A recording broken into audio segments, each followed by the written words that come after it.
Hi, I'm Will. Now, from all the years I was working as an IELTS examiner, the speaking test and a marker in the writing test, one piece of grammar really stood out that distinguished between a 4 in IELTS and a 7 in IELTS, and that was the passive voice. So today, let's talk about that. Let's go. So what is the passive voice? Well, the passive voice is formed in a very simple way, but can be quite difficult to use. So how to form the passive? The structure is like this. You have a subject plus the verb to be, which is an auxiliary verb, and then you have a past participle. That's the main verb. So you use an auxiliary verb plus a main verb. Now, when you use passive, only the verb to be changes. The main verb never changes. Firstly, let's look at a sentence and identify the subject and the object. For example, the chef cooked a delicious meal. What's the subject? What's the object? So the chef is the subject, the delicious meal is the object, and cooked is the verb. So what do we do for the passive? We move the object to the front and the subject to the back. So we begin the sentence with a delicious meal. Then we use the verb to be. So we use the verb to be in the same tense as cooked. So that would mean was. A delicious meal was. So we use the verb to be in the same tense, past simple, as the verb cooked. So that would now mean a delicious meal was. And after that, we use the past participle of the main verb. What was the main verb? The main verb cooked. So we use the past participle of that, and we have a delicious meal was cooked. Here's another example. Active sentence, the scientist discovered the cure. Passive sentence, the cure was discovered by the scientist. Active sentence, they are cleaning the office. Passive sentence, the office is being cleaned. So are cleaning, present continuous, becomes is being continuous cleaned. And this is how the passive voice looks in all the major tenses in English. So why do we use the passive tense? What's the point? So firstly, we use the passive tense when we do not know the person who is doing the action, or the person is unknown. We use the passive tense when we do not want to focus on the person doing it, but on the action or the result. That's more important. Use the passive tense when we need a more formal tone. That's very important. And the passive is essential for university, especially when you're writing essays. Therefore, it's highly significant for IELTS, which is the bridge from general English to university English. All right, so let's look at a process essay. So this time we're going to quickly look at a few sentences from a possible process essay, but we're not going to do it in passive at first. At first, we're going to use active. Let's see how this looks. So it's about recycling and recycling cans. So firstly, you put cans in a recycling bin. People in a truck collect the cans.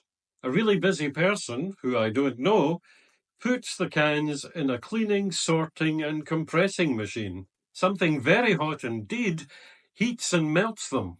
Another individual, I don't know who, makes them into cans again. And thus we have recycled cans. So how good does that sound, or how good does that look if you're writing a process essay? Well, it doesn't look very good at all. Nobody cares who you are. You don't know who the people are that are doing it. And when you don't know who the person is that's doing something, you're better not to tell people that you don't know. So here we will try to write the process sentences more formally.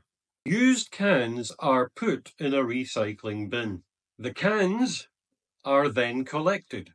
The cans are then placed in a machine where they are cleaned, sorted, and compressed. They are placed into a furnace where they are heated and melted.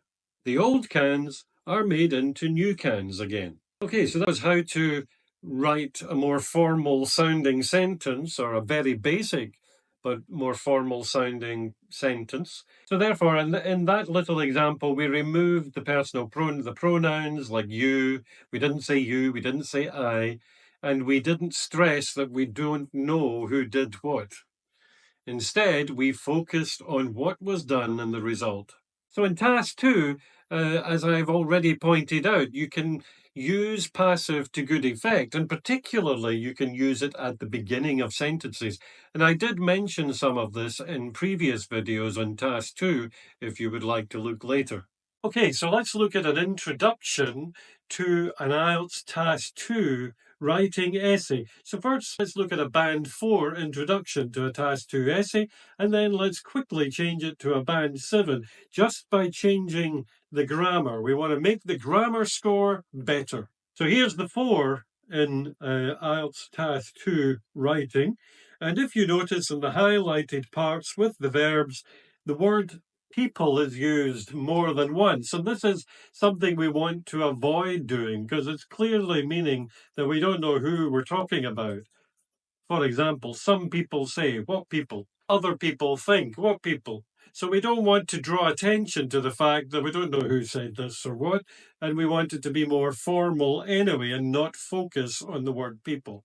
Now let's look at the Band 7, and we only want here to concentrate on the grammar. Of course, the words are better, but look at the grammar. It's much better, and it's using passive.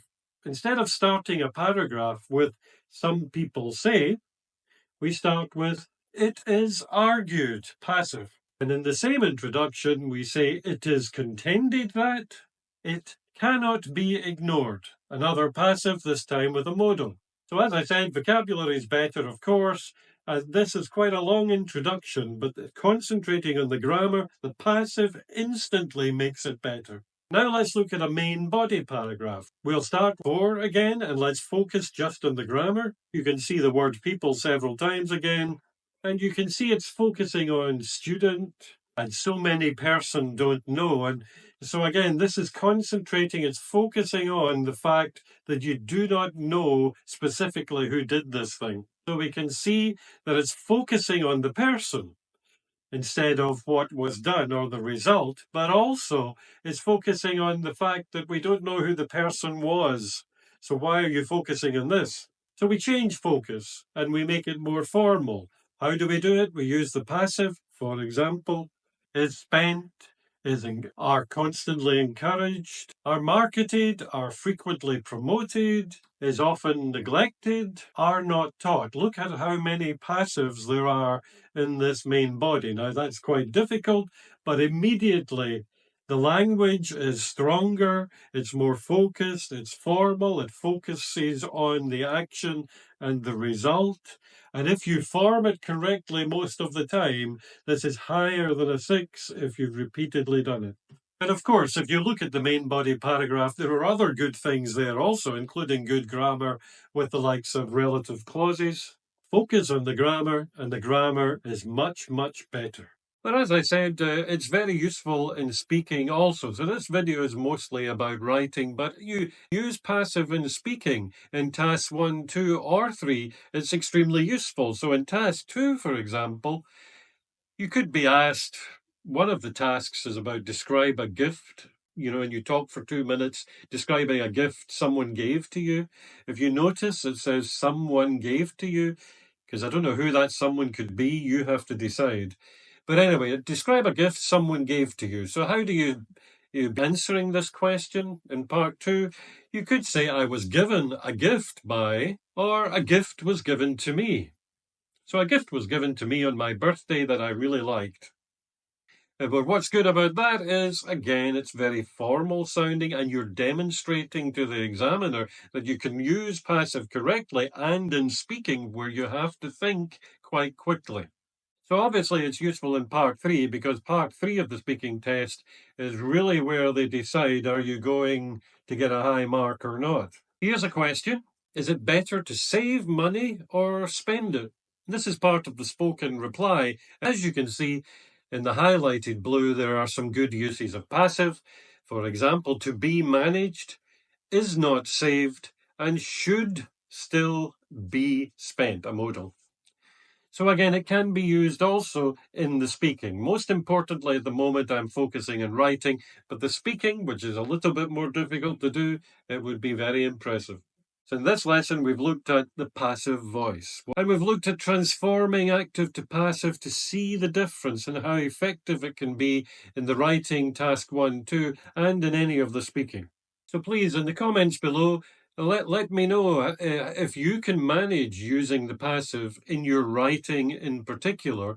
How do you do it, and what are the challenges you face when you try to do it? If you like this video, like and subscribe below. Okay, see you next time.